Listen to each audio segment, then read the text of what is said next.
হাবিবাল্লাহ একটা কথা আপনাকে বলতে চাই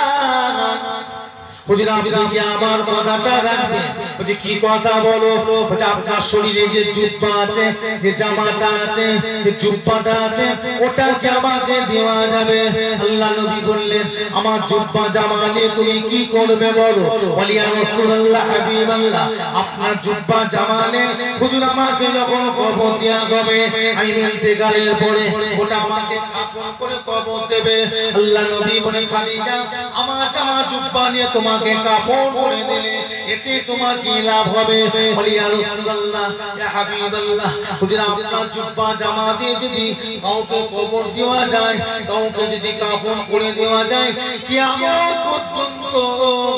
আমার আল্লাহ তাআলা তার কবরের আযাব মাফ করে দেবে একবার জোরে হবে না নারে দেখবে আমি বলো তা বলো চিন্তা করে নবী বলে ঠিক আছে তাই বড় রাসূলের একটা জামা রাসূলের পাকের একটা জামা মা খাদিজা দেখে আচ্ছা বলুন তো আল্লাহর নবী হায়াতের জীবনে নিজ হাতে কজনকে জামা দিয়েছে বলতে পারবে জানেন নিজে হাতে রাসূলুল্লাহর জীবনে কজনকে জামা দিয়েছে দুজন একটা হচ্ছে মা খাদিজা আর অপরজন হলেন হযরত ওয়াইস একবার জোরে বলুন না সুবহানাল্লাহ এই দুজন ছাড়া নবী আর কাউকে জামা দেয় একদিন ওমর ফারুককে ডেকে রাসূলুল্লাহ বললেন বাবা ওমর ইয়া রাসূলুল্লাহ এই জামাটা তুমি রেখে এই জামাটা রেখে দাও কেন হুজুর যে আমি ইন্তেকালের পরে অমুক গ্রামে চলে যাব ওখানে একটা আমার পাগল আছে ও আশেপাশে যার নাম হচ্ছে ওয়াইস কুরুনি তাকে গিয়ে আমার জামাটা দিয়ে আসবে আর তাকে আমার সালামটা দিয়ে আসবে কথা বুঝতে পেরেছে তাকে গিয়ে আমার জামাটা দেবে আর আমার সালামটা দেবে আর তাকে গিয়ে বলবে যে আল্লাহ রাসূল বলেছে এই জামাটা যেন একবার পরে আল্লাহর কাছে নবী পাকের কোটি কোটি গুনাহগার উম্মতিদের জন্য যেন নাজাতের জন্য যেন দোয়া চায় একবার জোরে বলুন না সুবহানাল্লাহ দিয়ে ওয়াইস কুরুনি জামা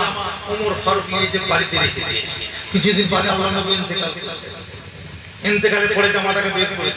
বের করে নিয়ে যাচ্ছে সেই জায়গায় কোথায় ওয়াইস কুরুনি হেঁটে দুজন মিলে কে আলী আর হযরত ওমর দুজন মিলে হেঁটে গিয়ে ওই গ্রামে পৌঁছে গেছে ওই গ্রামে যখনই পৌঁছালে একজনকে জিজ্ঞাসা করছে ভাই আপনাদের গ্রামে ওয়াইস কুরুনি বলে কেউ আছে বলছে হ্যাঁ ওই ভাই কি আছে ভাই বলছে ওই বাইরে দেখা যায় তাই পারি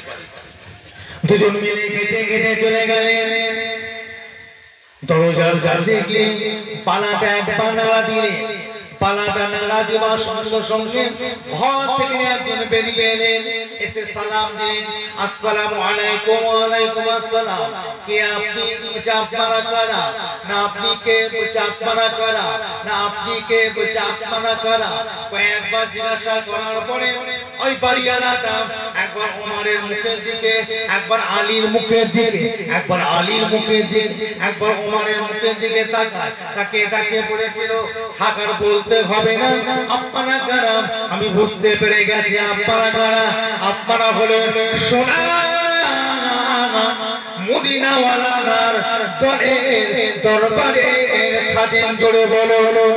একবার জোরে বলা যাবে না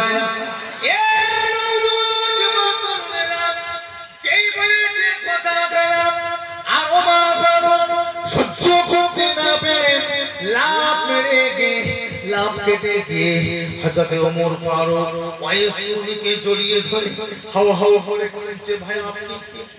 আপনার পরিচয়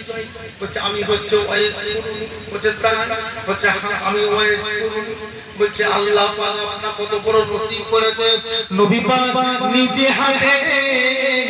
রাসূলুল্লাহ জামাটা আপনাকে দিয়ে পাঠিয়েছে একবার জোরে বলো একবার জোরে বলা যাবে না?